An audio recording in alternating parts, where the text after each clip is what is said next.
To be, to become, to begin, where the river leans to the sea. To learn, to let go, to love. The world turns endless, turning me.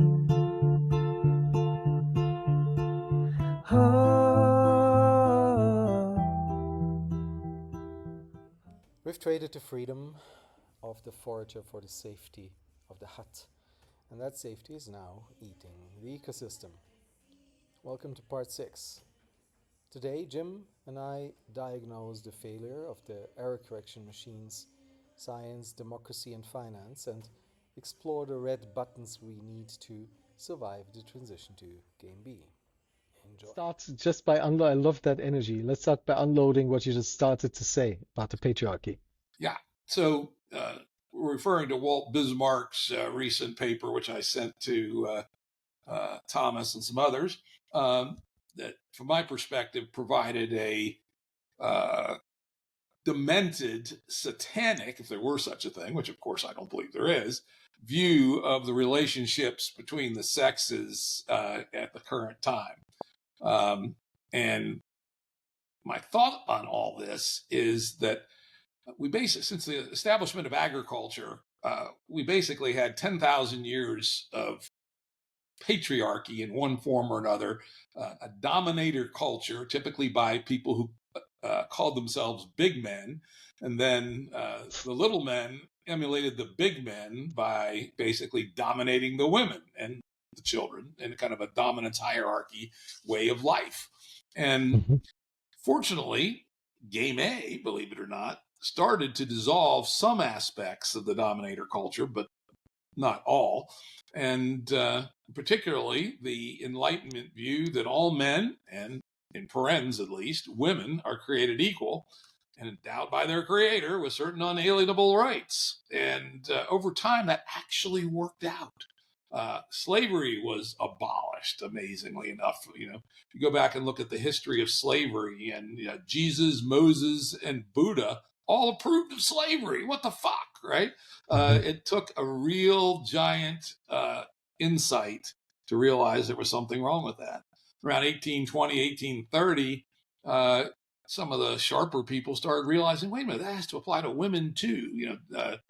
John Stuart Mill's famous paper, The Subjection of Women. And it's like, whoa. It was like, he wrote that, I don't know quite when he wrote it. It was in the mid-19th century. And at first that was just considered utterly insane because of the 10,000 years of patriarchy.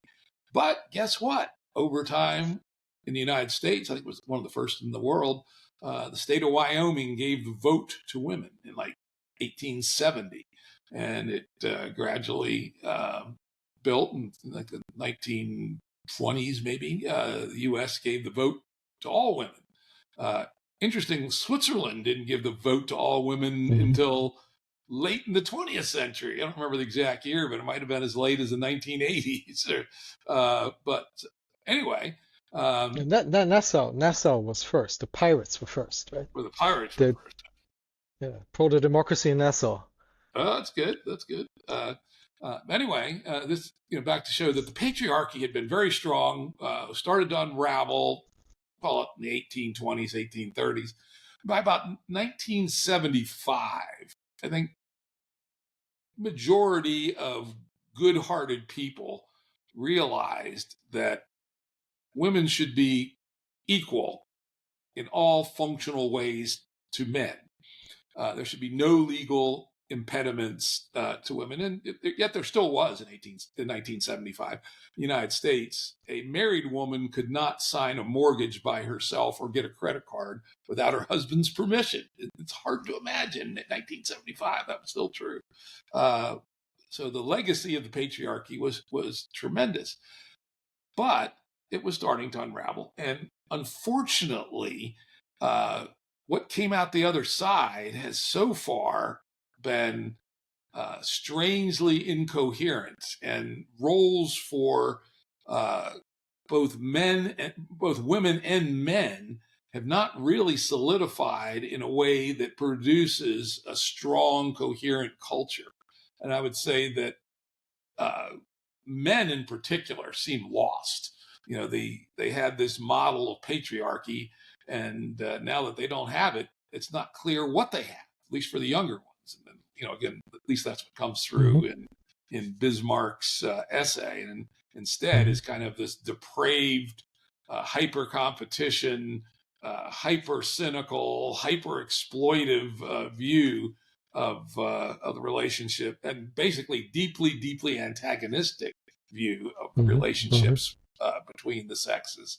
And yet we know that that's not how history was before the Dominator period, back in the epoch of more egalitarian forager peoples.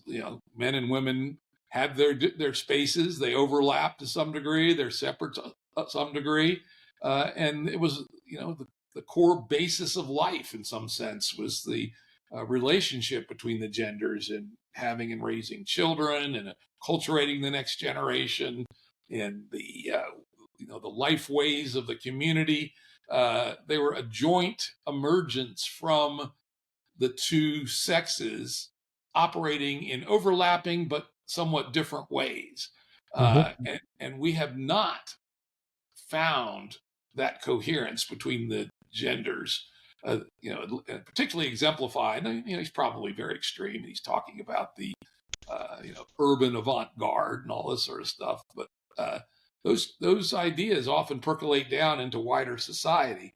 And so I would suggest that part of what Game A needs to solve is to help bring into being probably multiple ways of the sexes to work together to create a coherent civilization. A couple of years ago, our mutual acquaintance Alexander Bard gave me this lens into thinking about this in an entirely fresh way, at least for me, which was rooted in the understanding of the configuration of nomadic hunter-gatherer tribes.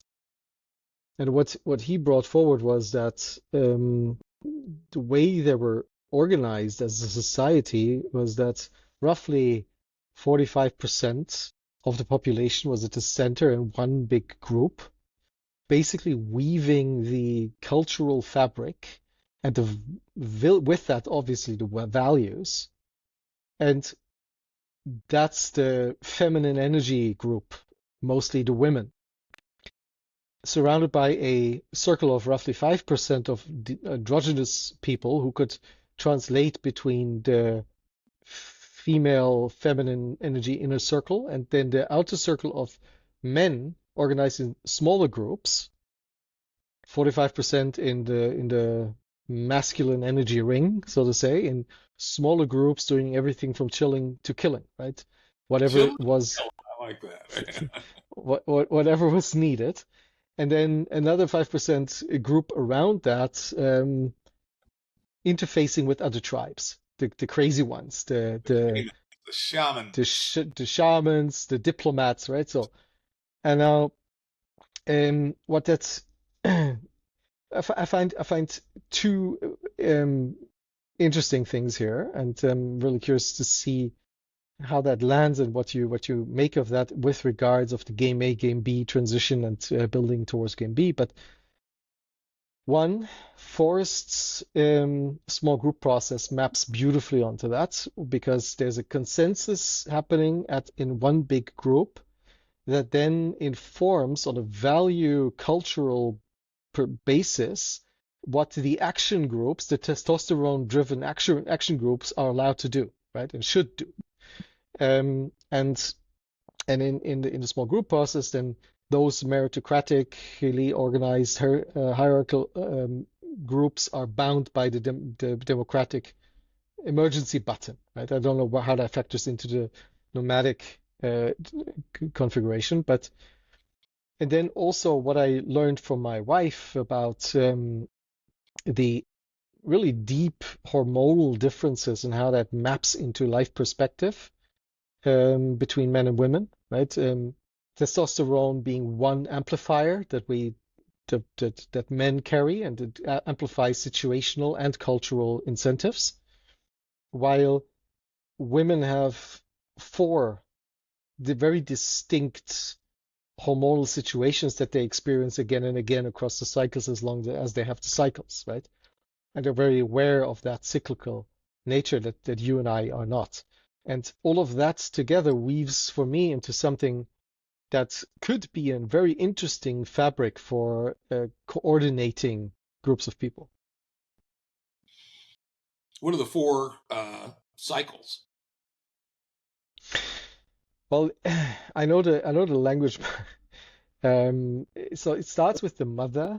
I only know the kind of the more spiritual language my wife uses, but it starts with the mother. That's when she bleeds. That's when she is actually herself, right? And then she moves on to the maiden. The maiden wants to understand. She's constantly questioning. So the mother is integrative, right? Wants to bring everybody together, and she's in a quite a silent mode, right? But she's integrative. She wants to bring everybody to the table, but she's not at the forefront. The maiden is more at the forefront. She wants to understand, and she wants to ask questions. Then there's the crone. The crone is in her image she's like the winter. She's the old woman who goes down into herself, into safety, into the cabin. She doesn't. She's very, very reflective. And then there's the enchantress, and she's very outward going, very explosive. She questions everything. She doesn't try to understand like the maiden, but she questions everything. That's usually what is perceived as problematic culturally in our what we call premenstrual usually. And just that as an example, you could, if you live in a healthy configuration, then you could see that as a cleansing energy in the relationship. You could see all the things she's questioning as something, okay, let's just figure out how we have to recalibrate, right? Just in a combination of two, of a couple. And now those four phases synchronized across many women who then see life differently in each of these phases. But incoherence, because as we know, women start to cohere their cycles if they spend time together, right? And Under certain circumstances, it's but it takes a pretty high level of density, like living together in a relatively high density. But it can happen. It generally well, in the context of the nomadic tribe, for sure, right? Okay, let's continue. I've got to have a response here to Bard and his vision. But so these four archetypes to Vanessa are so distinct that she writes messages between them. Oh, that's interesting. Right? So I think this is something that is really, really hard to understand from a male perspective. That's why I'm putting so much emphasis on this, because I can activate myself into doing something at any given moment if I have to. And that is true across the day, across the year, across the month, all the time. And she experiences that differently. And she only makes really life-altering decisions when she's bleeding. And that's when she's the boss, right? That's when she's her real her. That's just her decision. But and the boss writes to the others write to the boss, and then they make a decision together. So. Makes sense. And it also fits where I was going with my own model, which is that men and women are different, right? And even though they should be entirely legally equal, we should not expect them to play the same roles in society. Right? For instance, the last legal prohibition in America again with respect to women was to be Marine Corps infantry officers. It was forbidden by law until 5 or 6 years ago. And the law was repealed, and some women applied to be Marine officers, go through Marine officer training, which is famously rigorous, right?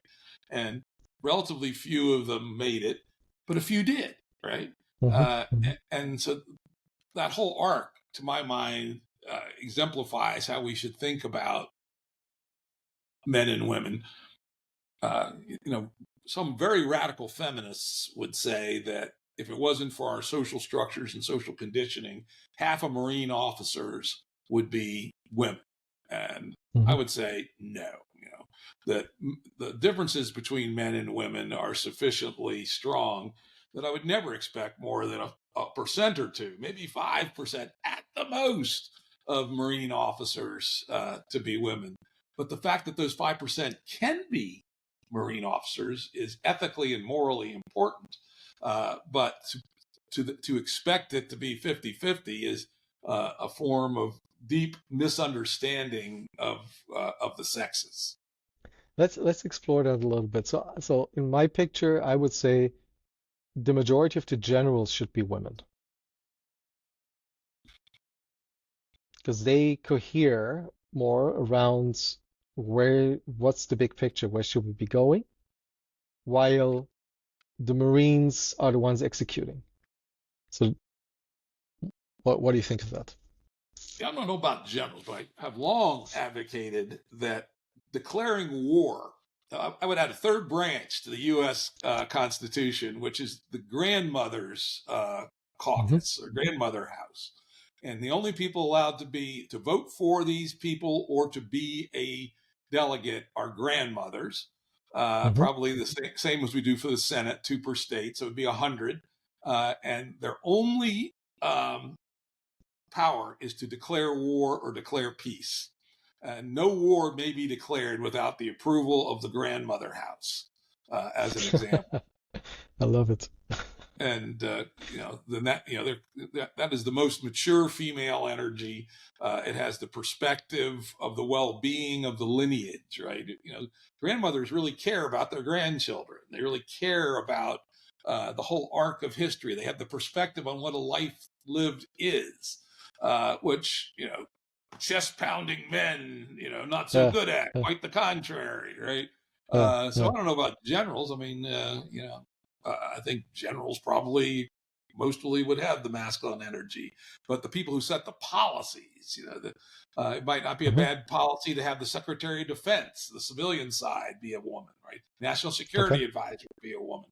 But general, no, I don't know. It's a different story. What is the role of a general? Most generals are fighting generals. The best ones, at least, are fighting generals.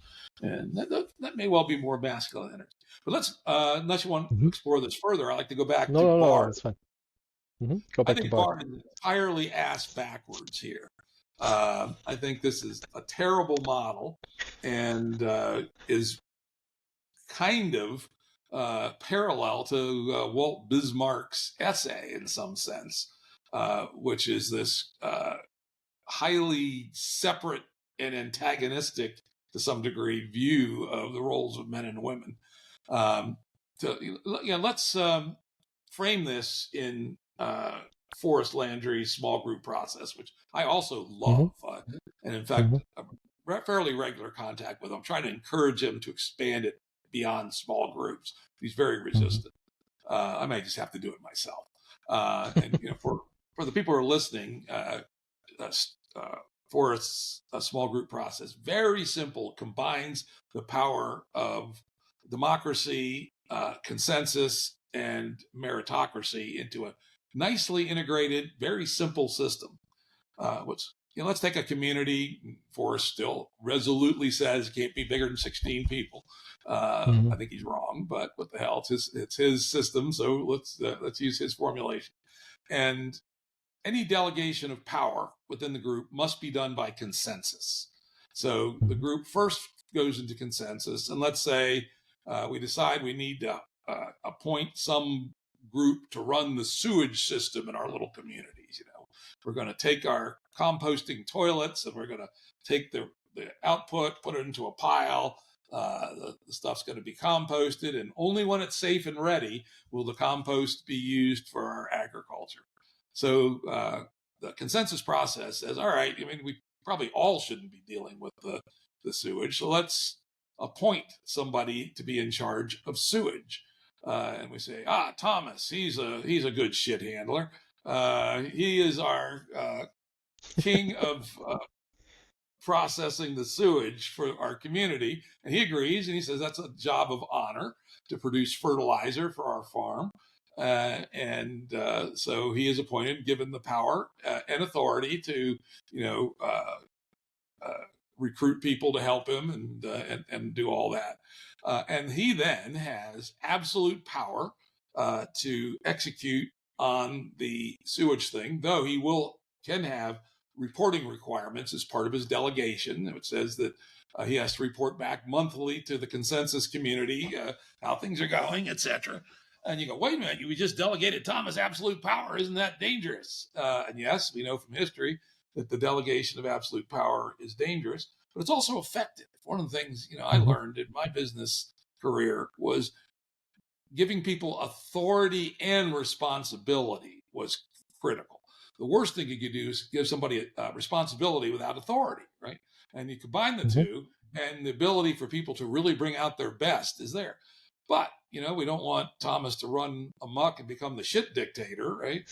And so the democratic element in the forest landry model is that at any time at all, by a 51% vote or 50 plus one, the consensus can press what I call the red button and cancel the delegation of authority, in which case the authority returns to the consensus process. And because the consensus process knows it's not very good at dealing with the shit, quite literally in this case, the expectation would be they would select a new master of shit who they think will do a better job. And so in very short, this is a very interesting method of governance in that it doesn't force the division of votes all the time, right? Problem with democracy, particularly in our modern democracy, where the parties have gotten so good at choosing where to position themselves against the median voter. It's always 48-52, 51-49. And so just shy of a majority of people are constantly pissed off by almost every decision. And if the decisions are made by consensus, much harder to be pissed off because everybody had their chance to block and talk it through to the point where they at least were willing to go forward, if not affirmatively positive. They were willing to not block in a consensus process.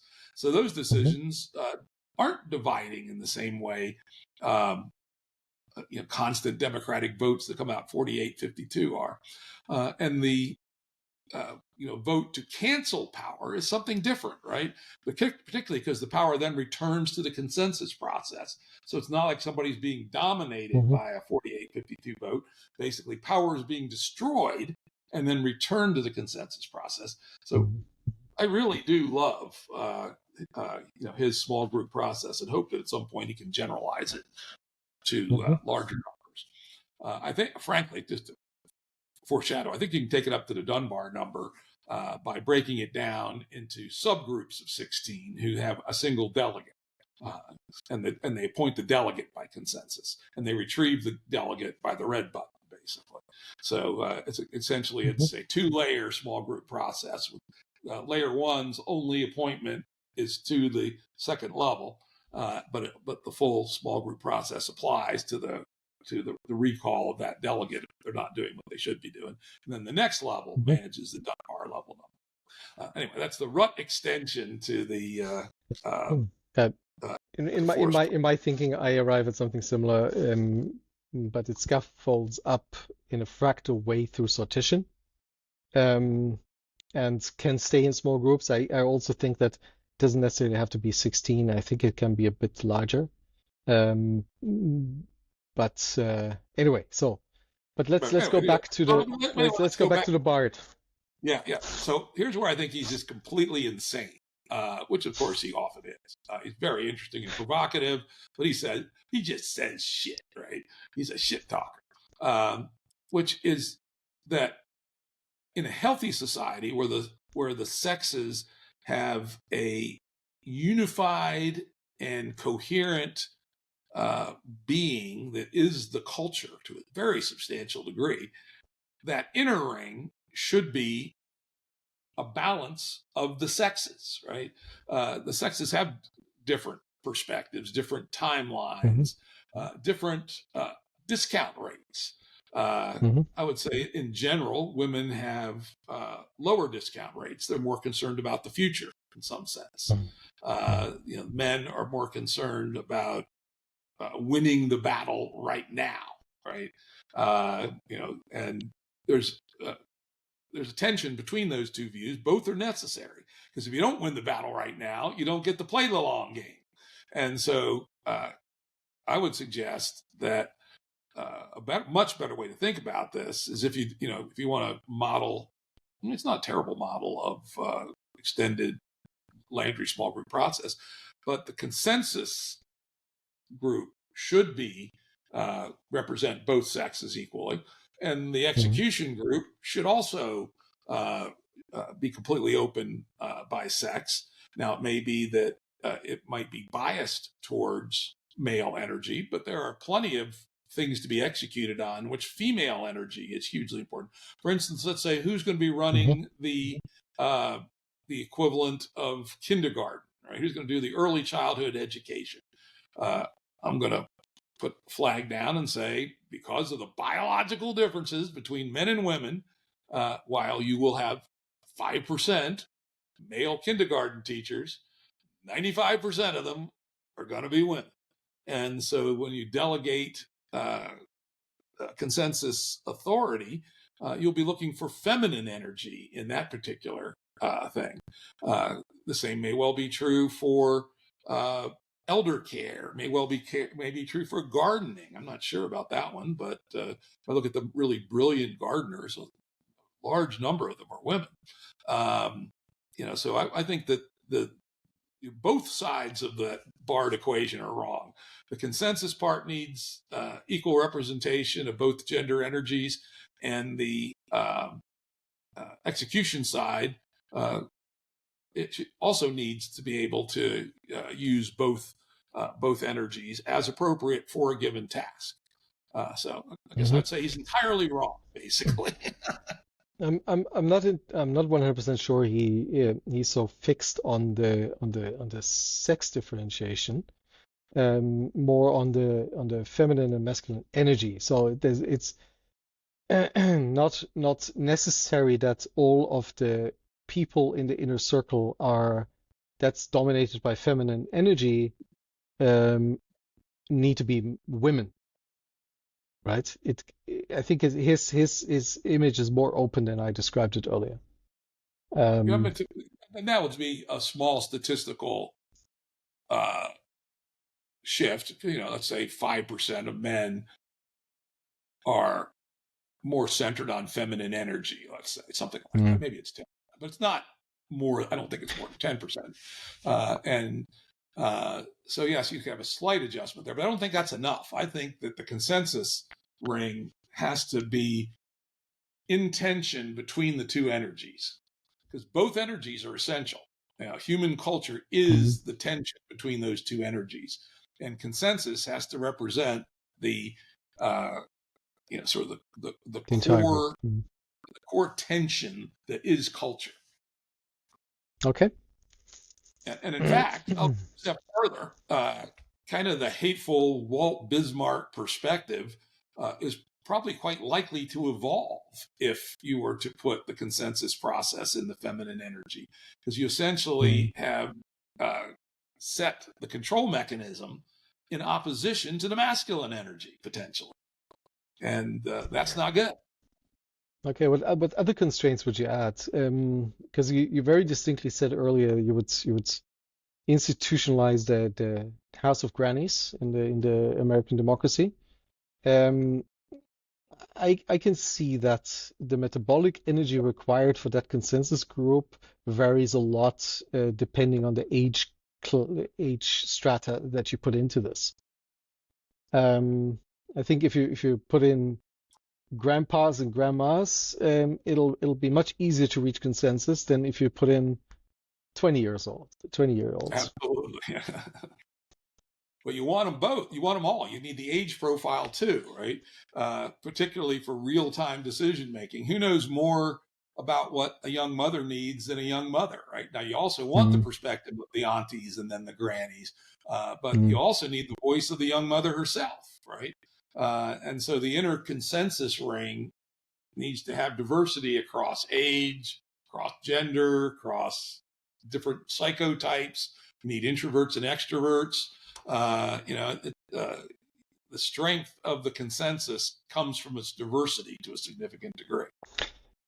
Okay, now it's getting really complex because when you look at the sexes only, it's very easy to say, okay, it needs to be 50-50, because that's roughly where we're at pro rata, male and female.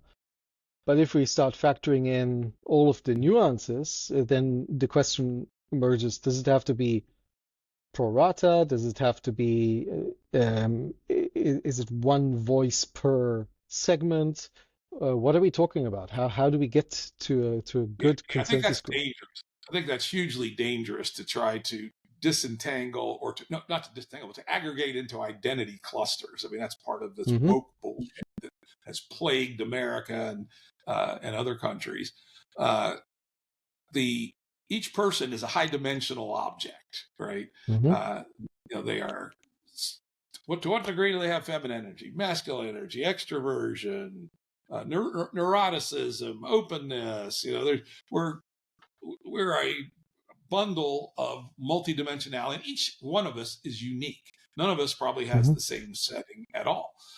So I would suggest that the unit is the individual, and that they work together in some form of governance dynamic that allows them to discover, as interoperating individuals, some collective action result. And again, fortunately, as a thought experiment, the Forrest Landry model makes that very easy, right? So you have the Mm-hmm. 16 individuals, each of whom is different on every single one of these dimensions, Mm-hmm. interoperating until they fall into consensus, which is really very cool. And so I would not look for pro rata anything. I would just say, these are your individuals. You got what you got. Work it out, people. And to How would they be avoid, chosen from?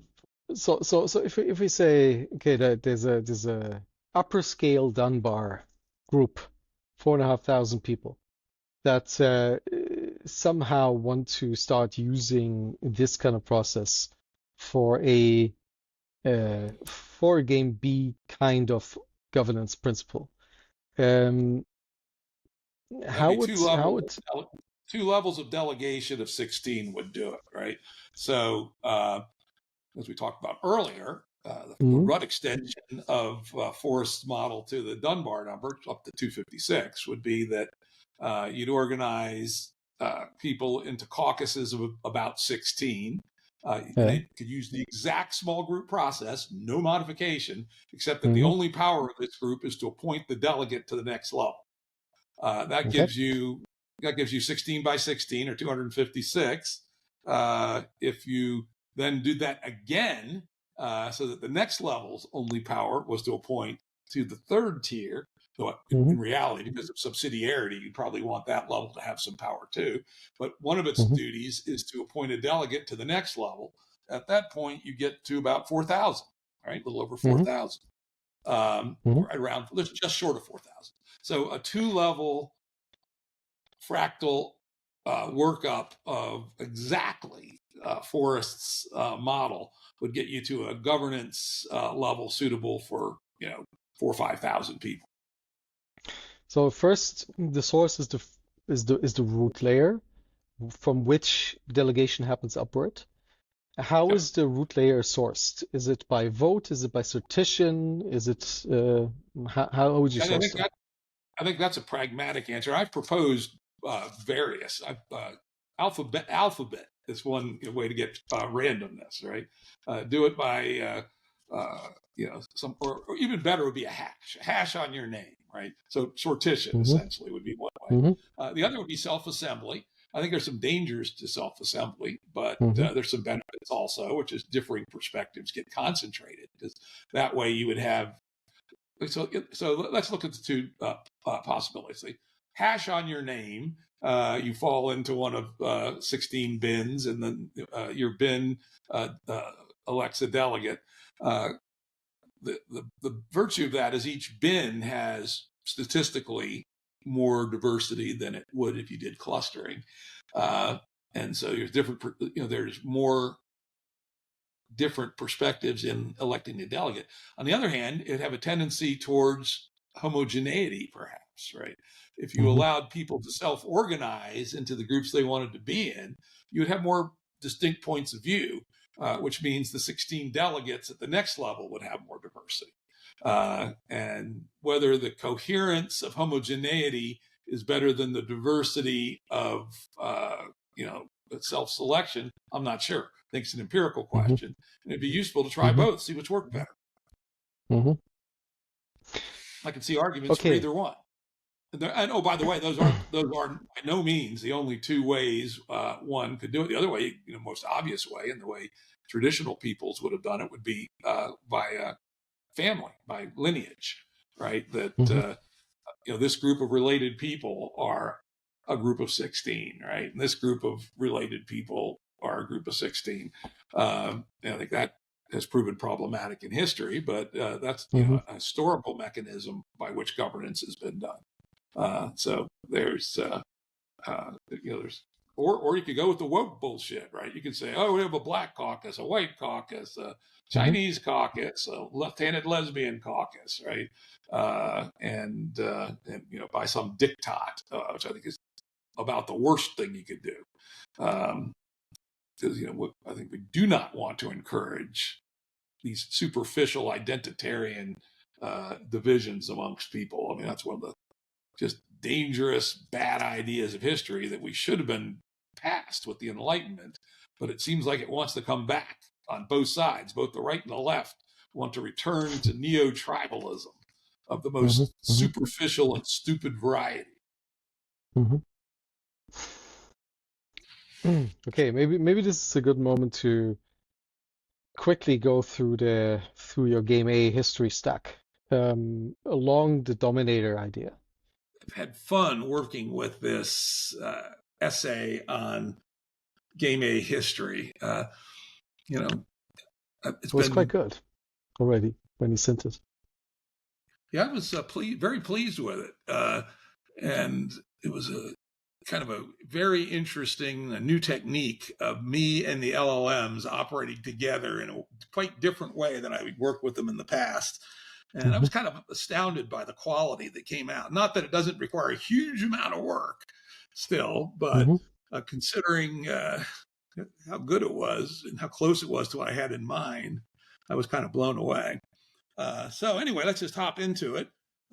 We start with the classic Game B reference to Chris Boehm and the Forager operating system that 95% of humanity's history, 190,000 years at least, we believe, or at least we're going to say, that most humans, were able to overcome our genetic heritage and live in an egalitarian fashion.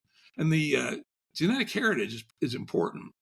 Boehm goes in great depth in the book into the nature of hierarchy in chimpanzees in particular.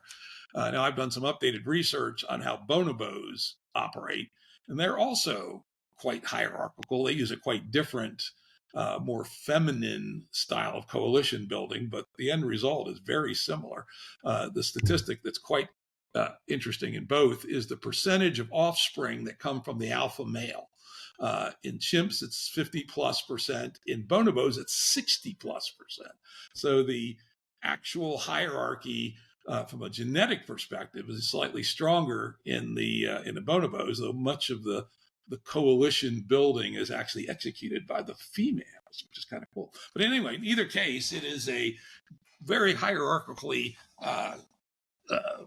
styled society, and that was our last common ancestor before the Homo branch came off, which is was not Homo sapiens originally. It was Homo habilis probably, and then went through a whole series of chains and ended up as Homo sapiens. So it's reasonable to assume that we have a fair bit of dominance hierarchy in both the female and the male chains nature of our being. But somehow Homo sapiens, for sure, maybe Homo erectus, maybe Homo habilis, found ways to avoid that. And in the Homo sapiens forager operating system with bow and blaze out, there appeared to be a very deep, widespread abhorrence of domination, that people wanted to live free and they did not want to be dominated by the big man, the stronger guy. But nonetheless, the biological reality is in any group of people, some are stronger, some are more aggressive, some are more narcissistic, etc. And so in a Dunbar level community of 150, let's assume 2% are genetically inclined to be dominators. That would be 3 people. And so you're always going to have dominators or wannabe dominators in your group. And they're going to want to tell people what to do. They want to boss people around. They want to take decisions that they know nothing about and pronounce about them. And in chimp land, the big chimp would just beat up on the slightly smaller chimp and would then probably make him his ally and beating up on the next chimp, etc. But humans, fortunately, were able to use language to start to push back. And in fact, Robin Dunbar himself suggests that the origin of language might well have been gossip. And Boehm takes the idea of gossip as the first line of defense against the big man. They go, oh, that guy Jim, he wants to be the boss. Everyone's chattering. What an asshole he is. God damn him, right? He's trying to, usurp our freedom, our egalitarianness. When we make decisions, we make them in some natural egalitarian, campfire style. We don't have a big man telling us what to do. So they gossip about Jim, the bad guy. And then Jim, he's kind of oblivious. He doesn't care. He starts bossing people around. And they just ignore him. The wannabe big man says, "Oh, go get that water. Go get that firewood." And everyone says, "Fuck you." And then he gets a little more obstreperous. He grabs people and threatens them. Go get the water. And they laugh at him and say, "What a clown! Jim, you're an idiot.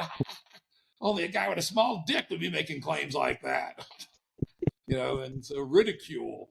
And many times this is going to work, right? People are not going to be able to push the big man thing against first gossip, then ignoring, and then ridicule. And then finally, though, some small percentage of big men, may well recruit an assistant or two, or maybe they're just very obstreperous and very physically strong and aggressive, continue to try to intimidate the rest of the people, in which case the next phase of the forager operating system is by a probably quite fraught process, the community decides this person's got to go. This is not someone we can tolerate, because we do not tolerate domination. And it's very important that the family of the dominator buy into this. And probably the family, when it's working best, comes and takes the dominator and says, "All right, you got 2 choices, leave or be killed. And if they won't leave, you kill them. If they do leave and they come back, you kill them." And this forager operating system appears to have worked for a very long time in keeping a relatively egalitarian way of life. Now, some people would object and say, well, wait a minute, what about leadership? Isn't leadership important in human cooperation? And I would say, yes, it is. But the foragers were able to develop what I've named role-based leadership, as opposed to position-based leadership. So, for instance, if we're going to go hunt rabbits, well, it turns out that there's this 15-year-old kid who has just the most amazing instinct for knowing where rabbits are and how to chase them. So guess what? The 15-year-old kid leads the rabbit hunt. And, the 35-year-old woman has this amazing talent for knowing where the tubers are going to be in the wetlands along the river. And so she leads the tuber search, right? And the old guy is the expert at hunting the big game. He can track it like nobody's business. He understands what possible routes the big game may take. Because you throw a spear into a buffalo, and it's not going to die immediately. It might be hours that you have to track it. And it could go to the left, it go to the right, go uphill, go down, follow the river, into the swamp. And this guy has, 50 years of experience of buffalo hunting. And so he leads the buffalo hunt. And over time, different people will emerge that become clearly better at these things than the current incumbents. And then just sort of naturally, the role-based leadership evolves. And there's many, many role-based positions in the forager operating system. And nobody says, I am the chief, I am the big man, I reserve all decisions to myself. And so that is who we are as humans for 95% of our history. And Then this skill-based role situations creates interdependence as well, right? Everybody absolutely, we need just them all. knows. Yeah, you need them all. Right? We need them all. And in fact, there's some very interesting work on the breakdown of civilizations, like the Anasazi, the Native American peoples who lived in the Southwest in these cliff dwellings around 1000 AD. And during a time of heavy drought, their death rates rose, reproduction rates fell to the point that their forager bands were no longer big enough to hold all the roles. And when that happened, they entirely broke up, and the people just dispersed and joined other tribes. So it's exactly to your point. This develops an interdependency amongst the roles, and to the degree that you don't keep that sufficient interdependency, your ability to function breaks down. Then comes settlement, because foragers were moving around and they had very few possessions. They made some tools, they made maybe some clothes, but they didn't have much. Whatever they had, they had to be able to carry with them as they moved day to day, week to week, and month to month through the countryside, exploiting the fruits and berries and tubers and animals and all the things that foragers needed to exploit to stay alive. But somewhere along the line, three different technologies were developed, different times in different places. Agriculture, probably first.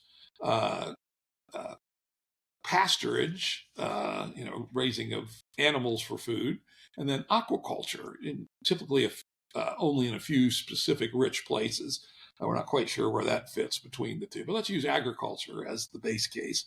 It didn't happen overnight, but gradually peoples in several places in the world learned that you could tame the plants, and instead of having to be dependent on what you could find by wandering around the countryside, you could make those plants grow in good soils with good lighting and good water, etc. And they'd be quite productive. And eventually we got so good at that, maybe 10,000 years ago, that we started to develop civilizations that could depend principally on their agricultural output, grains being the classic example, and then probably the earliest of these agricultural communities in the Fertile Crescent, in the areas where Iraq and Syria is today, and Lebanon to some degree.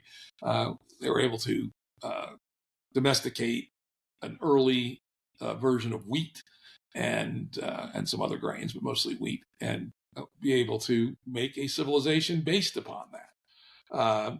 Now, this was not a pure win by any means. You look at the anthropological record, people became less healthy, shorter. Life expectancies probably actually went down because the diets were less varied. The crowding probably caused disease, etc. But nonetheless, a power dynamic allowed this system to spread. When push comes to shove, bet on the big battalions in the military sense, right? And so a agricultural society that could produce a higher density of people per square kilometer is going to be able, by brute force, even if the people are weaker, to push out a much thinner forager society, which because of its ability to extract energy from the environment is going to be a small fraction of the density. So these agricultural communities, even if they weren't necessarily a great trade for each individual, they were successful in group competition against foragers and were able to establish themselves. Then, I shouldn't say that, but probably coevolutionarily with the development of agriculture, the forager egalitarian operating system got broken. As soon as you have surplus, because one of the reasons it was really attractive about agriculture is if you had 2 or 3 good years, you could build up a surplus of grain to get you through a bad year, right? Foragers never had that. If they had a horrible drought, they just died. There's nothing they could do. They had no reserve. But if once you have reserves, your lineage becomes more resilient. But it also means that there are people available who don't have to be engaged in primary production all the time. And so a wannabe big man could now hire some henchmen, right? I suspect that was the first move, right?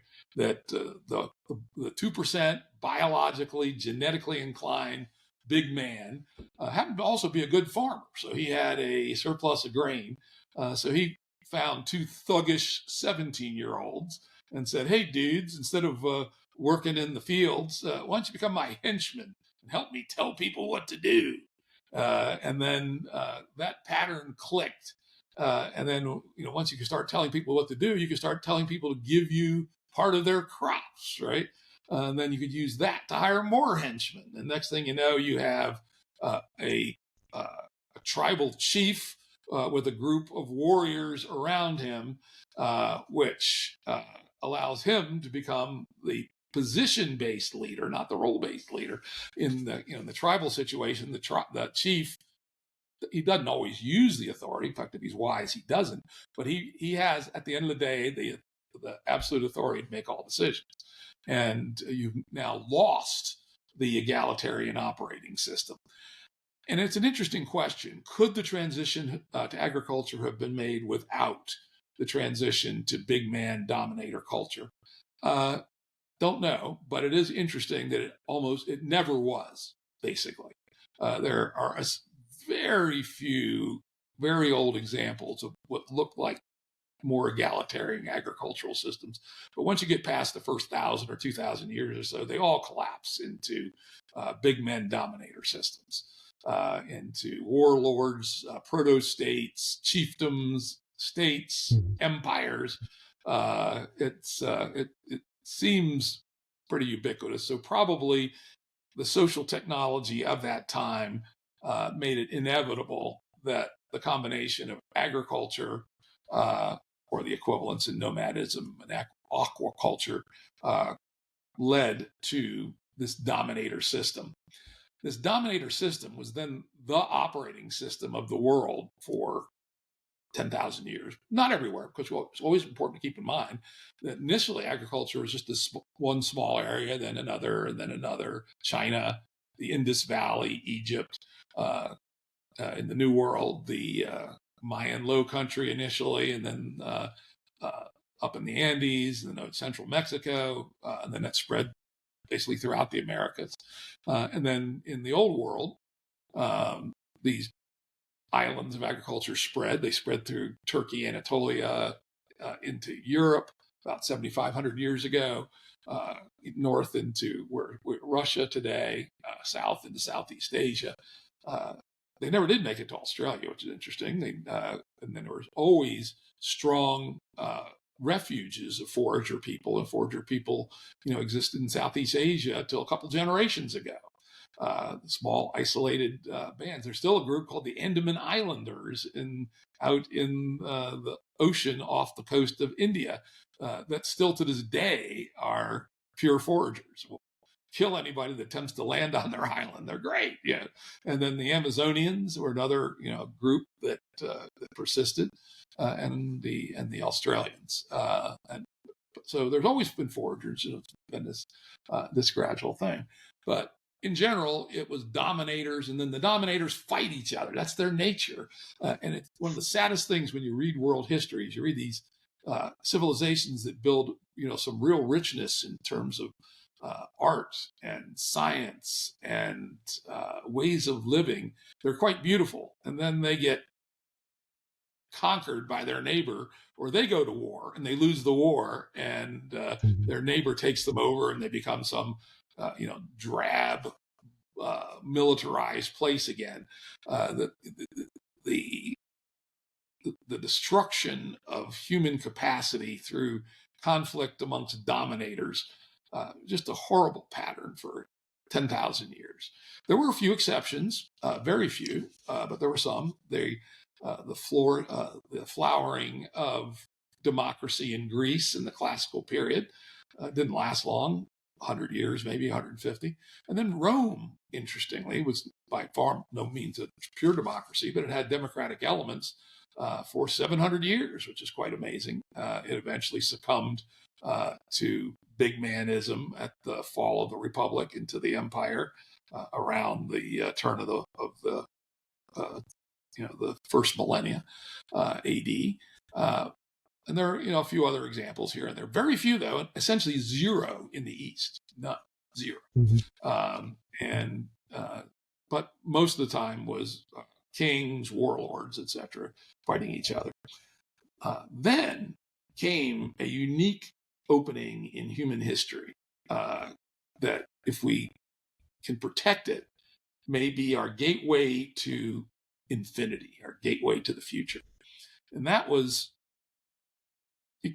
exactly when it started. At least, maybe the earliest seeds were the Renaissance in Italy, the humanists, and then the Renaissance, and it slowly built in parts of Western Europe. But then something more powerful emerged in the 17th century. Three new ways of making sense of the world. Because keep in mind, the dominator system is position-based. I am the boss, I tell you. Or I am the religious authority. I tell you the nature of reality. I give you your metaphysics. I give you what's right and wrong. So it's an authority-based hierarchical system with very little self-correction capability. You can't correct the king. You can't correct the priest. That's the nature of being a priest. That's the nature of being a king. There is no self-correction. And, to give the example of the king, talk about an idiot lottery, right? Especially if you use the classic primogeniture inheritance. The oldest son becomes the king, whether he's a stupid fool or not, right? What kind of system is that? And yet that's what evolved again and again and again across the world. But anyway, in the 17th century, something started to change. And the three innovations were science first, I think, starting even just a little bit before in the late 16th century, where a group of people, and in a relatively small area, mostly Western Europe, started to see that there was a new way to understand the universe, which was not to accept authority. And in fact, the Royal Society of England, I forget its Latin saying, was something like, take nothing on authority, something like that. And they realized finally, how did it take so long, that there were other ways to establish what was true and what was not. Now, the scientific method doesn't reach to all things, and those people who think it does are fooling themselves. But there's a tremendous amount of knowledge about the universe that can be gained by the scientific method. The nature of gases, the rate at which things fall. Does the Earth go around the sun, or vice versa? There's just a tremendous amount that can actually be learned if you throw out authority and instead use the scientific method. And so this was an amazingly powerful change in our ability to understand the world. Second, governance. Again, big men, top-down authority. Somehow, probably in England, but some of that from the Germanic tradition of tribal elections of kings, came a bit of a taste for democracy. The Magna Carta. Now, the Magna Carta was really not so much democracy as about augmenting the powers of the lesser nobles, but at least it started having some collective sense-making going on.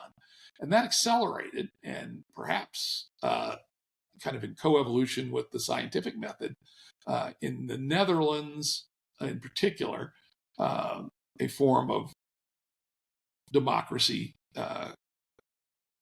proto-democracy started to form. And then in 1688, the English revolted against their king and invited one of the princes of the Netherlands, William of Orange, and his wife, to come and become the new king of England. They threw out the previous king and his family and brought in William and Mary. And in 1688, the Glorious Revolution established in England explicit constitutional monarchy, where Parliament is explicitly superior to the king. And that is essentially unprecedented in world history up to that point. And so what I would argue is that this democratic element became a superior form of sense-making about politics. You know, the random idiot son of the king making all the decisions. I mean, talk about a shit for brains way to run a world. You know, even a very limited democracy, which keep in mind, it was the franchise was to, you know, landowners pretty much only, etc. Is, I would say, time has shown a better way to make political decisions rather than what fool happened to inherit the throne in this particular generation.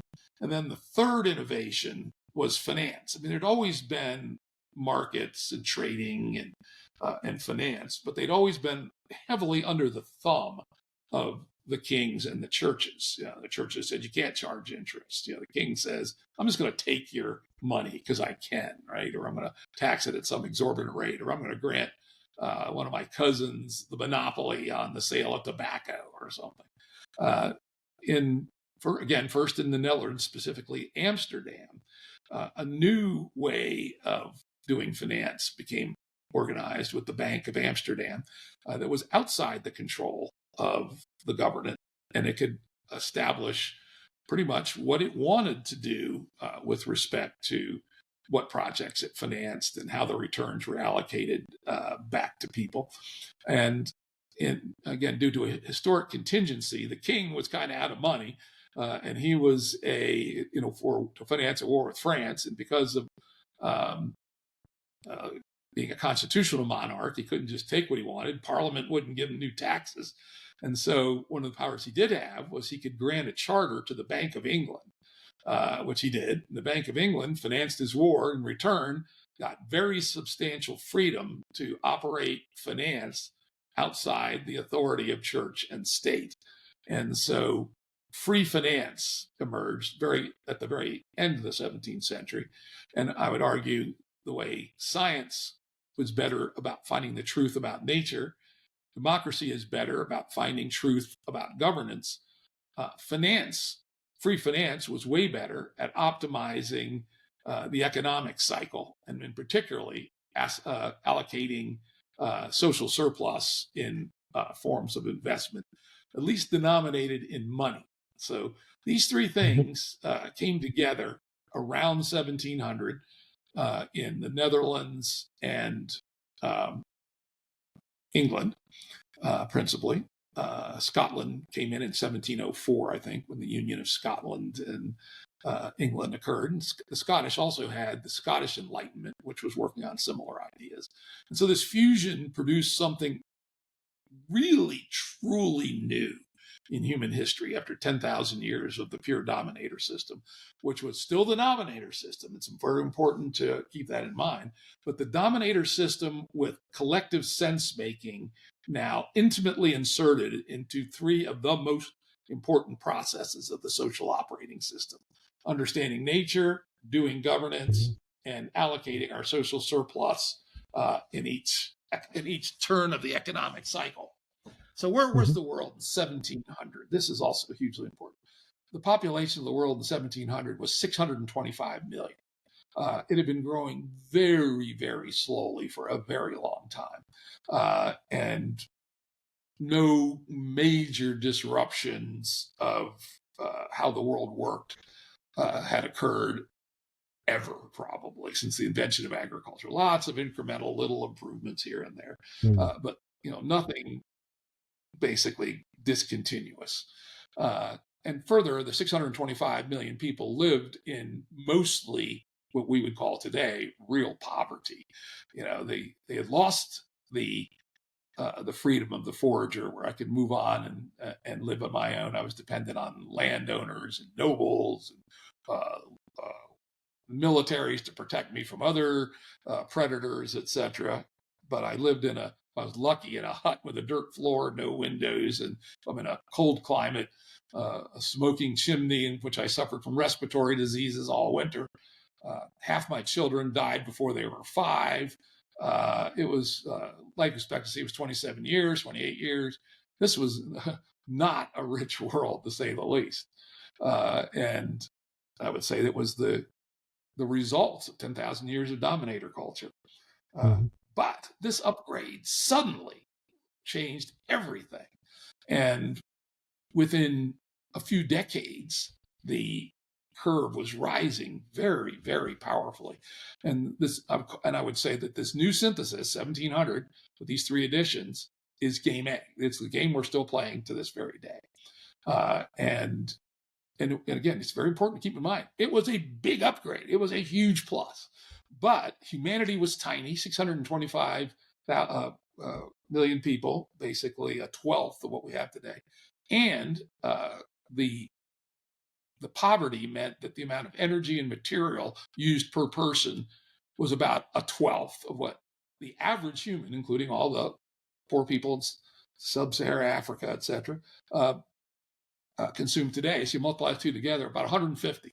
So we were at less than 1% of the imposition on the ecosystem of what we are today. So we couldn't hurt the ecosystem, really.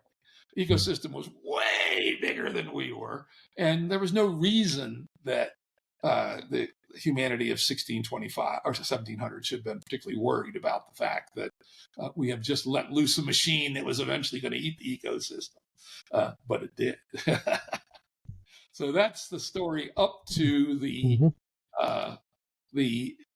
emergence. I shouldn't say invention. Nobody invented this thing, right? This was not a conspiracy. These are things that occurred, perhaps coevolutionarily, probably downhill from the invention of the printing press, right, which was a while back, but not that far back. Probably downhill from invention of Protestantism, which put a different spin on the individual versus the collective. And it's interesting that both England and the Netherlands were Protestant regimes. So, these things don't come from nowhere, but they came together in an extremely powerful way around 1700. And they had error correction built in, right? At least in theory. Key.